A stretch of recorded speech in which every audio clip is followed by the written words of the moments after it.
state of shock.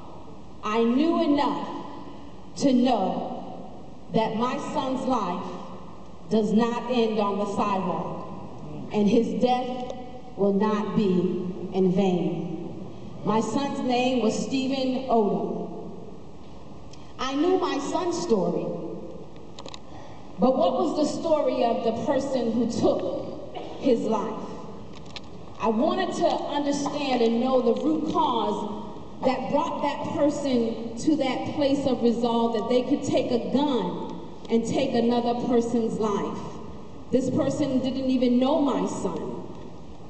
And in my grief, I had lots of questions. I wanted to know who was doing what, how it was being done, but I didn't want to stop there. I wanted to know, how can I add value to that?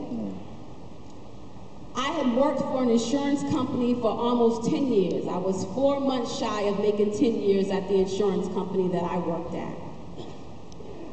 And after Stephen was killed, I could not return to work for a year. I sat home and just was asking God that question, why?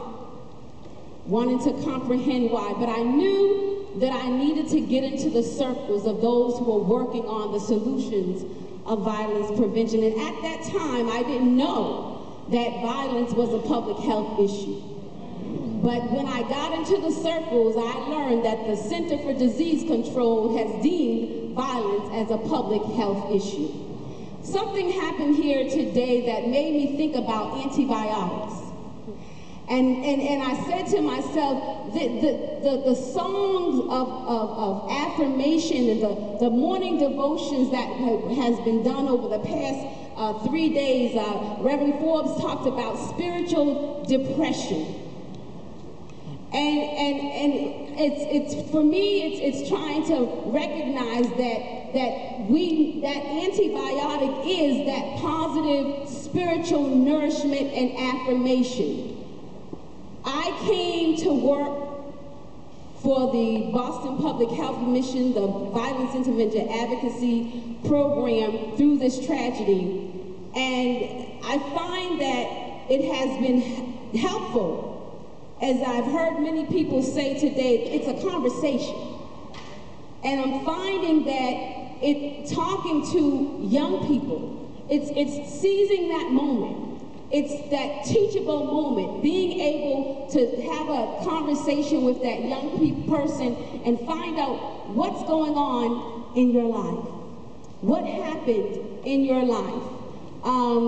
And so I'm so grateful to be able to be here today and to share my story and to see all of the young people here in this house today. And please, let's give them a hand. I've gone to so many conferences. I've been to so many conferences where we're always talking about the youth violence and talking about the young people, but there's not really ever that many young people there. But Ms. Edelman, you did it. This is the vision. We need to, the young people need to be included. They need to be, and they need to know that their lives matter and that they have value. That they have value. One more thing I'd like to say, pass it to my husband, the voice of my child. I tell people I am marching to the beat of my child's heart. Stephen is not here physically, but this ultrasound. He's still breathing in me, through me.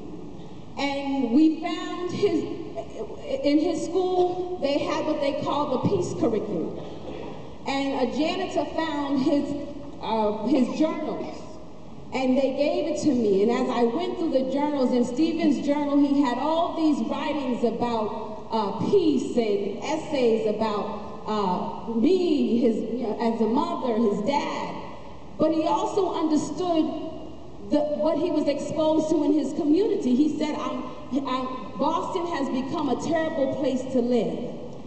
He says, but I'm tired of Boston. But then he said, I saw this peace video, and I believe that our community should stop the violence and stop peace. But he said, it's a shame that people get shot and killed every day.